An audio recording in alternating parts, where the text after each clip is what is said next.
Avez-vous déjà pensé à l'impact profond que la prière d'une mère peut avoir sur la vie de ses enfants?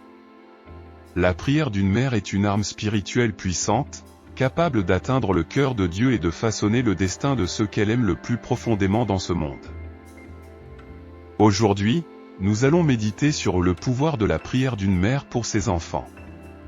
Nous verrons comment la persistance et la foi inébranlable d'une mère peuvent toucher le cœur de Dieu et apporter des réponses extraordinaires pour leur famille. La prière d'une mère ne connaît pas de limites, traverse les barrières et transcende les circonstances les plus difficiles. C'est un acte d'amour, de dévotion et de confiance absolue en la puissance de Dieu pour veiller et guider chaque pas de ses enfants. Dans cette vidéo, nous allons apprendre ensemble les principes bibliques qui soutiennent le pouvoir de la prière maternelle. Nous discuterons de la façon de cultiver une vie de prière qui non seulement protège, mais aussi transforme et renforce les liens familiaux. À la fin, je vous invite à vous joindre à nous pour une prière spéciale, afin que toutes les mères ressentent la présence et la bénédiction de Dieu sur leurs enfants. Accompagnez-moi pour lire la 3e lettre de Jean, verset 2. Bien-aimé, je souhaite que tu prospères à tous égards et que tu sois en bonne santé, tout comme prospère ton âme. Tous les parents ont un amour inconditionnel pour leurs enfants. Dans les temps anciens en Corée, il y avait une coutume sociale appelée la loi du noyau, qui consistait à emmener les parents qui ne pouvaient plus produire sur la montagne et à les abandonner. La raison était que la vie devenait difficile et les jeunes avaient besoin de faire leur propre chemin pour pouvoir vivre. Dans cette histoire, il y avait une mère âgée de 70 ans et ses enfants l'emmenaient à la montagne pour respecter la coutume. Cette vieille femme, courbée, continuait à couper des branches d'un arbre et à les jeter, ce qui rendait très difficile pour son fils de la porter sur son dos. Le fils lui a dit, « Maman, tu dois tenir mon épaule fermement parce que tu te courbes chaque fois que tu commences à couper des branches et à les jeter. » La mère a répondu, « Tu vas m'abandonner sur la montagne selon notre coutume, et je jette ces branches pour que, lorsque tu rentreras à la maison, tu ne te perdes pas. » Ces paroles ont ému le fils, qui avait emmené sa mère sur la montagne pour l'abandonner, mais elle jetait les branches pour que son fils trouve le chemin du retour. Cette légende dit que le fils n'a pas pu respecter la tradition et est rentré à la maison avec sa mère. Ainsi, l'amour des parents pour leurs enfants n'a pas de fin. Cela signifie que même si les enfants peuvent abandonner leurs parents, les parents ne peuvent pas abandonner leurs enfants. Premièrement, priez pour que vos enfants soient sauvés et puissent aller au ciel. Acte 16h33 dit, « Crois au Seigneur Jésus et tu seras sauvé, toi et ta maison. » Il y aura des parents qui, connaissant Jésus-Christ et étant sauvés, ne voudront pas que leurs enfants fassent de même et vivent une vie de bénédiction. N'est-ce pas leur grand désir que vous soyez des parents qui croient fermement en Christ et prient jour et nuit devant Dieu pour que leurs enfants ne se perdent pas et atteignent la vie éternelle? Comme le dit la Bible, « Crois au Seigneur Jésus et tu seras sauvé, toi et ta maison. » Le Seigneur réalisera le plus grand désir des parents chrétiens, à savoir que leur famille soit sauvée. Les parents chrétiens veulent aussi que leurs enfants les accompagnent le dimanche, car parfois, quand les enfants grandissent, ils préfèrent s'amuser avec des amis ou pratiquer des sports au lieu d'aller à l'église, où ils mènent une vie de péché. Le cœur des parents est attristé. Il est essentiel de s'approcher de Dieu avec foi, de s'humilier et de prier avec des larmes, de supplier Dieu pour que leurs enfants soient également sauvés. Les parents chrétiens veulent que leurs enfants prient et ne vivent pas éloignés de la parole de Dieu. La plus grande source de joie pour ces parents est d'aimer toujours la parole de Dieu, d'y méditer et de mener une vie de prière. Ils veulent aussi que leurs enfants mènent une vie qui honore Dieu. Lorsque les enfants cherchent d'abord le royaume de Dieu et mènent une vie qui honore Dieu, les parents ressentent une immense joie et une profonde gratitude dans leur cœur. Pour cette raison, ils ne cessent de prier pour leurs enfants, où qu'ils soient. Avez-vous vu des parents chrétiens qui n'ont pas cette attitude envers leurs enfants? Monique, la mère d'Augustin, est célèbre pour ses prières pour ses enfants. Elle était une célèbre professeure de l'Église sainte et théologienne. La mère d'Augustin, qui était une célèbre leader de l'Église, a eu une vie chrétienne très profonde et était une personne très dévouée, mais son père était un libertin qui emmenait son fils, dès l'âge de 17 ans, dans des bars pour boire ensemble et le conduisait sur le chemin de la dépravation. C'était un mauvais père, mais peu de temps après, il s'est éloigné du monde. Cependant, Augustin, qui était très intelligent, cultivé et brillant, est tombé dans la dépravation et une secte fausse, et il ne pouvait pas trouver la paix. Mais sa mère se prosternait devant Dieu jour et nuit et priait pour lui avec des larmes. Même s'il n'appréciait pas les prières de sa mère, dont l'arôme montait vers Dieu. À 29 ans, sa mère l'a suivi jusqu'à Rome, priant pour son fils avec des larmes. Souvent, elle allait à l'église et pleurait pour son fils. Le pasteur lui a dit, « Sœur, le fils qui a une mère qui prie pour lui avec des larmes ne se perdra jamais. Ne te décourage pas, continue à prier. » Cela a encouragé Augustin, qui a commencé à étudier les prédications du pasteur Ambroise de Rome pendant 3 ans. Un jour, il a entendu une voix qui disait, « Prends Élie, prends Élie. » Il lui a semblé que c'était la voix de Dieu. Il a pris un Nouveau Testament qui était à côté de lui et l'a ouvert à un passage qui disait, « De jour et de nuit, fais le bien, ne t'enivre pas, ne commets pas d'adultère, ne te querelle pas, revêt-toi seulement de Jésus et n'utilise pas tes membres pour le péché. » Ces paroles étaient plus tranchantes qu'une épée à double tranchant, qui le perçait dans l'esprit et l'âme. Ces paroles sont devenues vie et l'ont fait trembler. Ces paroles sont restées dans son cœur. À partir de l'âge de 32 ans, il a étudié la théologie et est devenu un grand serviteur de Dieu. Quand sa mère est retournée dans son pays natal, dans l'émotion de voir que son fils s'était converti au Seigneur et était devenu un serviteur de Dieu, elle a quitté ce monde, reconnaissante envers Dieu.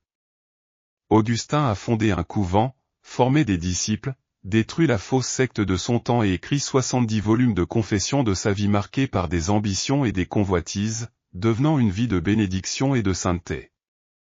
Dieu n'a jamais ignoré les larmes de sa mère ni l'a rejeté. Son fils est devenu un grand professeur, théologien et philosophe de l'Église, et Augustin est devenu un leader de l'Église primitive.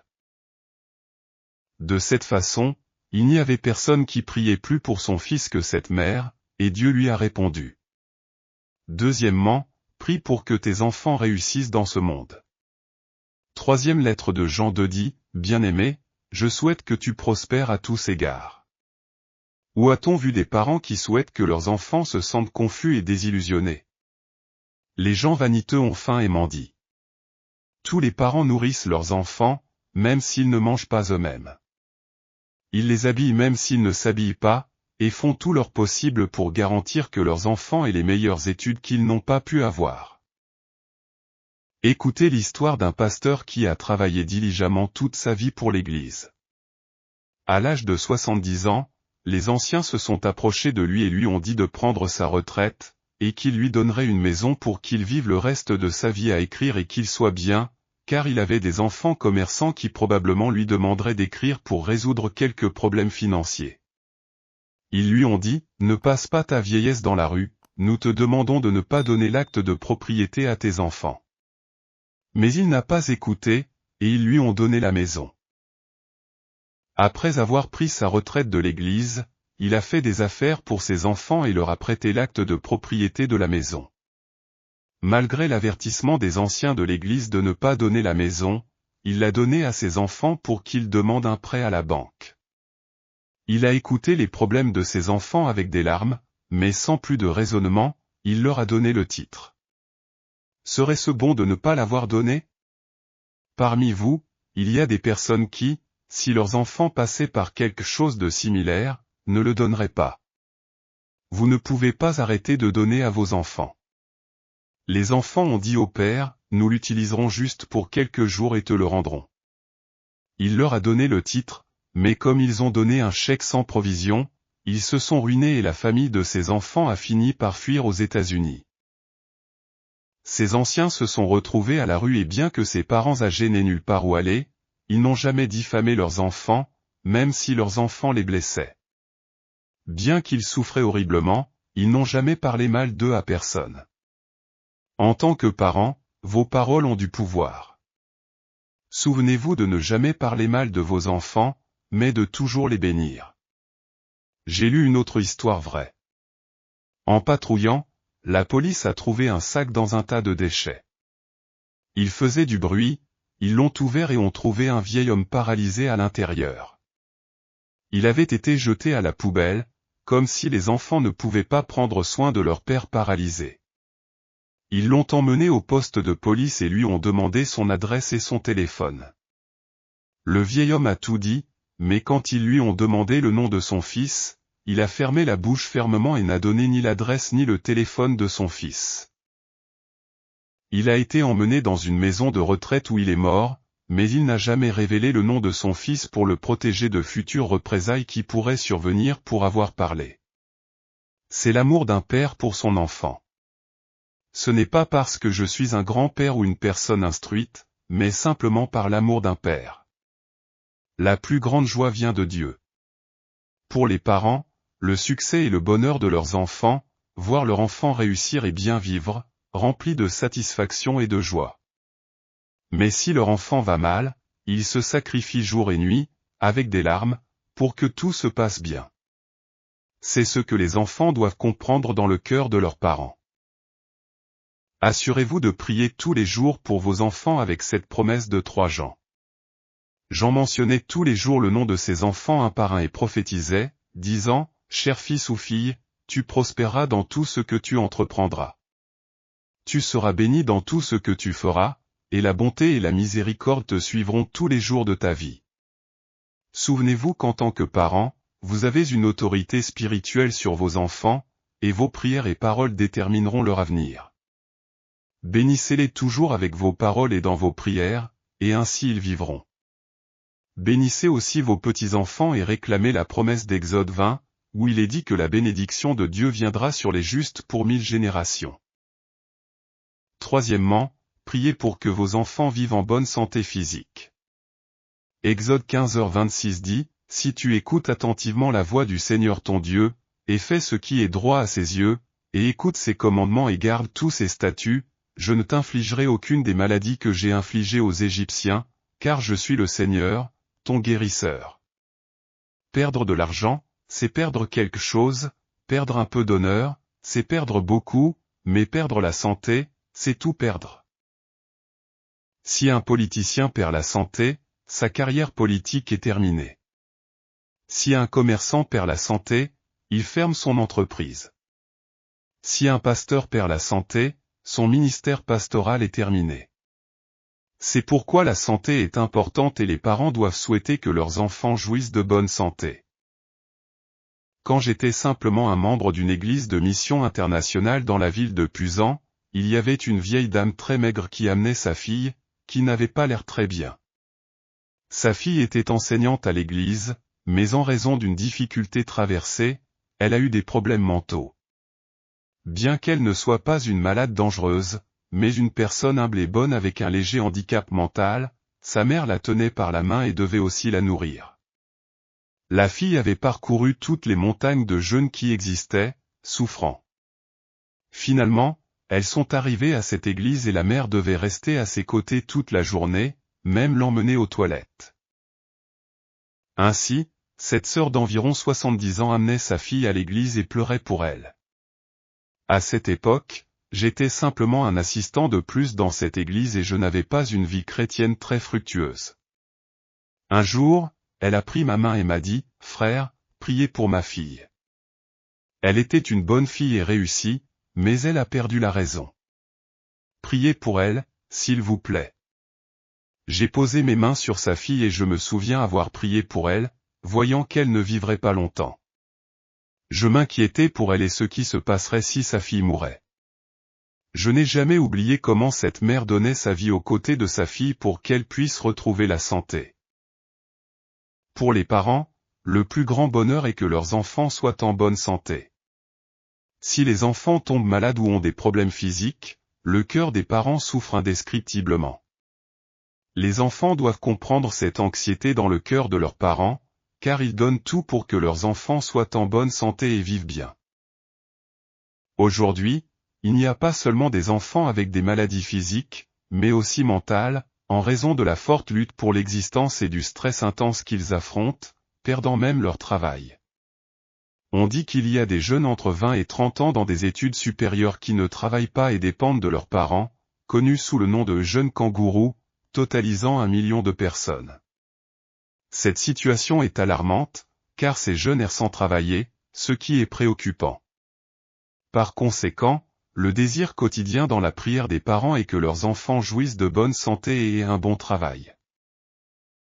Dans notre pays, il a été déclaré que 80% des jeunes de moins de 20 ans vivent insatisfaits.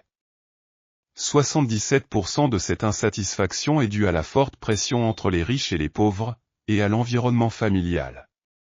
En raison de ces grands mécontentements, les jeunes d'aujourd'hui affrontent des conflits émotionnels et vivent en errance dans le monde. Leur avenir est incertain et la lutte pour obtenir un bon emploi est une lutte constante dans divers environnements.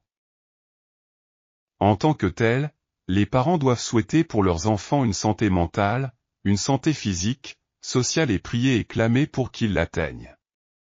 Priez toujours avec la promesse d'Exode 15h26 et n'acceptez aucun diagnostic médical contraire concernant vos enfants, vos petits-enfants ou un membre de la famille. Déclarez qu'aucune des plaies envoyées sur les gens du monde ne touchera votre descendance. Déclarez que vous souhaitez qu'ils aient la santé, mon enfant. Libérez la guérison sur vos enfants et vos petits-enfants, confessez la victoire sur eux et selon votre foi, cela vous sera accordé. Vous avez autorité sur toute votre maison et sur les vôtres. Les prières sont puissantes parce que les anges sont activés à votre commande en faveur de ceux qui hériteront du salut. Quatrièmement, priez pour que vos enfants soient heureux. Proverbe 13h22 dit qu'un homme bon laisse un héritage aux enfants de ses enfants. Certains parents veulent tout donner à leurs enfants, mais ne peuvent pas, les parents veulent faire tout ce qu'ils peuvent pour leurs enfants. Beaucoup de parents n'y parviennent pas à cause de problèmes économiques. Quels sont les parents qui ne veulent pas que leurs enfants aillent à l'école comme tout le monde? La meilleure école qui a le meilleur enseignement est en face des personnes excellentes. Beaucoup de parents ressentent une culpabilité pour ne pas y être parvenus aussi. Il y en a d'autres qui ont un sentiment de culpabilité pour ne pas avoir pu les soutenir pendant qu'ils grandissaient et ne pas pouvoir faire plus pour pouvoir leur donner la satisfaction que nous voyons dans le journal que les parents ont hérité d'eux pour leurs enfants, 20 milliards de wons en état, 5 milliards en propriété et d'autres entrepreneurs ont réussi à amasser 1 milliard pour leurs enfants. Tous les parents chrétiens sont égaux et après que leurs enfants sont nés, ils croient. Il n'y a rien qu'ils ne feraient pas pour eux. Quand il prie pour ses enfants, il déclare qu'il laissera un héritage à ses enfants, confessant que la malédiction générationnelle de la pauvreté et du manque s'arrête à cette génération et de vous en avant, les enfants et les petits-enfants vivront dans la prospérité, qu'aucun d'entre eux ne vivra endetté, qu'aucun ne connaîtra la pauvreté et que vos descendants émergeront, milliardaires, personnes riches et personnes qui seront toutes des entrepreneurs, craignant Dieu, déclarant que vous êtes juste par le sang de Jésus et, par conséquent, vous laisserez un héritage de bénédiction pour vos enfants et petits-enfants, vous ne laisserez pas de dette pour eux, vous ne laisserez pas de manque, mais la prospérité. Cinquièmement, priez pour qu'il y ait harmonie entre vos enfants. Psaume 133 dit que c'est bon et agréable d'habiter ensemble comme des frères dans l'harmonie pour tous les parents. Vos enfants sont votre chair et votre sang et bien qu'il y ait une différence entre eux dans l'amour, tous sont égaux. Quand les enfants vivent bien et sont plus, les bons reçoivent plus d'affection, mais dans l'amour, tous sont égaux et se comportent mal, les parents se fâchent contre eux, mais leur amour ne change pas quand les parents élèvent leurs enfants, il y a quelque chose qu'ils doivent mettre de l'ordre quand ils donnent la préférence à l'un parce qu'il est meilleur que l'autre. La famille commence à se désorganiser, même si l'aîné se comporte mal, il est l'aîné, donc il devrait mettre de l'ordre dans la maison à cet égard et il y aura de l'harmonie. Si cet ordre disparaît, des problèmes apparaîtront dans la famille. C'est pourquoi, lorsque les parents élèvent leurs enfants, ils doivent instaurer ce principe de respect mutuel au sein de la maison. En mes 44 ans de ministère en tant que pasteur, je n'ai jamais vu cela. La grâce monte de bas en haut, mais la grâce vient d'en haut. La bienveillance descendante se répartit entre les frères et sœurs, en les soignant, les aidant et les servant, d'abord les plus jeunes. Je n'avais jamais vu cela se faire d'abord avec les plus jeunes puis avec les plus âgés. L'aîné doit aimer le plus jeune et le plus jeune doit respecter l'aîné. C'est ainsi que les parents doivent inculquer cela à leurs enfants, même s'ils luttent toute leur vie parfois avec angoisse parce qu'ils ont le même sang. Ils s'aideront mutuellement lorsqu'il y aura harmonie et l'amour entre frères et sœurs est le plus grand. La paix d'esprit des parents dans Proverbe 17 dit qu'il vaut mieux un morceau de pain sec dans la paix qu'une maison remplie de provisions mais en conflit. Dans une ville spécifique, vivaient de très bons frères et bien qu'ils soient pauvres, ils étaient diligents et reçurent des éloges pour leur bonté. Ils semaient ensemble en automne, récoltaient ensemble et divisaient équitablement. Mais un soir, l'aîné, pensant à son frère cadet qui venait de se marier et était encore jeune, se dit qu'il aurait sûrement de nombreuses dépenses et qu'il aurait besoin de plus d'argent pour démarrer sa nouvelle vie. Il se leva donc la nuit, et sans qu'il le sache, emporta un peu de la récolte chez lui pour lui. Mais le plus jeune pensait également que c'était juste de diviser en parts égales. Mon frère aîné, qui a une grande famille, est déjà vieux et a de nombreuses dépenses, se leva la nuit et fit de même pour son frère. Le matin suivant, ils trouvèrent la même quantité. Ils dirent, « C'est étrange, je suis sûr d'avoir apporté chez mon frère. » Ils firent de même la nuit suivante, pensant avoir rêvé chaque fois qu'ils se levaient. Le matin suivant, ils trouvèrent la même quantité. En revenant pour rapporter une partie de la récolte, ils se rencontrèrent dans la rue. Le plus jeune comprit et ils finirent tous les deux en pleurant avec les sacs sur leurs épaules, ce n'était pas leur frère. Le cadet est l'aîné, mais souvent, nous voyons que l'héritage des parents rend les frères ennemis, pensant que l'un a trop pris. Mais il y a aussi une histoire qui dit ceci. Il y avait deux frères qui étaient bons. Un jour, en passant par le sommet d'une montagne, le cadet trouva une pépite d'or grosse comme une pierre et pensa à la porter à son frère aîné pour qu'ils puissent en profiter ensemble et la partager. Mais l'aîné pensa, si seulement mon frère cadet n'était pas là, ce serait tout pour moi. Et le cadet pensa, si mon frère aîné n'était pas là, l'or serait tout pour moi. Les deux désirs d'accaparer l'or les rendaient malheureux. Alors ils prirent un bateau pour jeter la pépite dans la rivière. L'aîné dit, jetons cette pépite d'or dans la rivière. Le cadet pensa, tu as raison. Avant de trouver cette pépite, j'aimais mon frère et le respectais. Après l'avoir trouvé, mon frère a changé envers moi et j'ai aussi changé envers lui, ressentant même de la haine. Après avoir jeté la pépite dans la rivière, leurs relations se renouvelèrent et leur amitié devint plus précieuse que cet or. Ainsi, non seulement les aînés doivent aimer les plus jeunes, mais ils doivent s'aimer mutuellement, et c'est la plus grande joie pour les parents. L'amour des parents est le reflet de l'amour de Dieu. L'amour des parents n'a qu'une petite ressemblance avec l'amour de Dieu. L'amour de Dieu pour ses enfants est immense, 2 milliards et chaque fois plus grand, car Dieu est le Père de nos parents. C'est pourquoi Jean 3h16 dit que Dieu a tant aimé le monde qu'il a donné son Fils unique afin que quiconque croit en lui ne périsse pas mais ait la vie éternelle. Combien devait-il aimer ses enfants pour envoyer son Fils mourir pour nous sur la croix, versant son sang pour que nous recevions le salut? En tant que parents, nous devrions souhaiter tout ce qui est bon pour nos enfants, qu'ils soient en bonne santé et prospèrent en tout, car c'est le désir de Dieu pour nous. Dans Deutéronome 8, 14-16, il est dit, « Que ton cœur ne s'enorgueillisse pas et n'oublie pas l'Éternel, ton Dieu, qui t'a fait sortir du pays d'Égypte, de la maison de servitude, qui t'a fait marcher dans ce grand et terrible désert, avec des serpents brûlants et des scorpions, où il n'y avait pas d'eau, qui a fait jaillir pour toi de l'eau du rocher de silex, qui t'a nourri dans le désert avec la manne, nourriture inconnue de tes pères, pour t'humilier et t'éprouver afin de te faire du bien à la faim. Il t'a humilié, t'a fait souffrir de la faim, et t'a nourri de manne, que ni toi ni tes pères ne connaissaient, afin de te faire savoir que l'homme ne vit pas de pain seulement, mais de tout ce qui sort de la bouche de l'Éternel. » C'est le désir de Dieu pour nous. Comme notre Père, il ne veut pas le mal pour nous.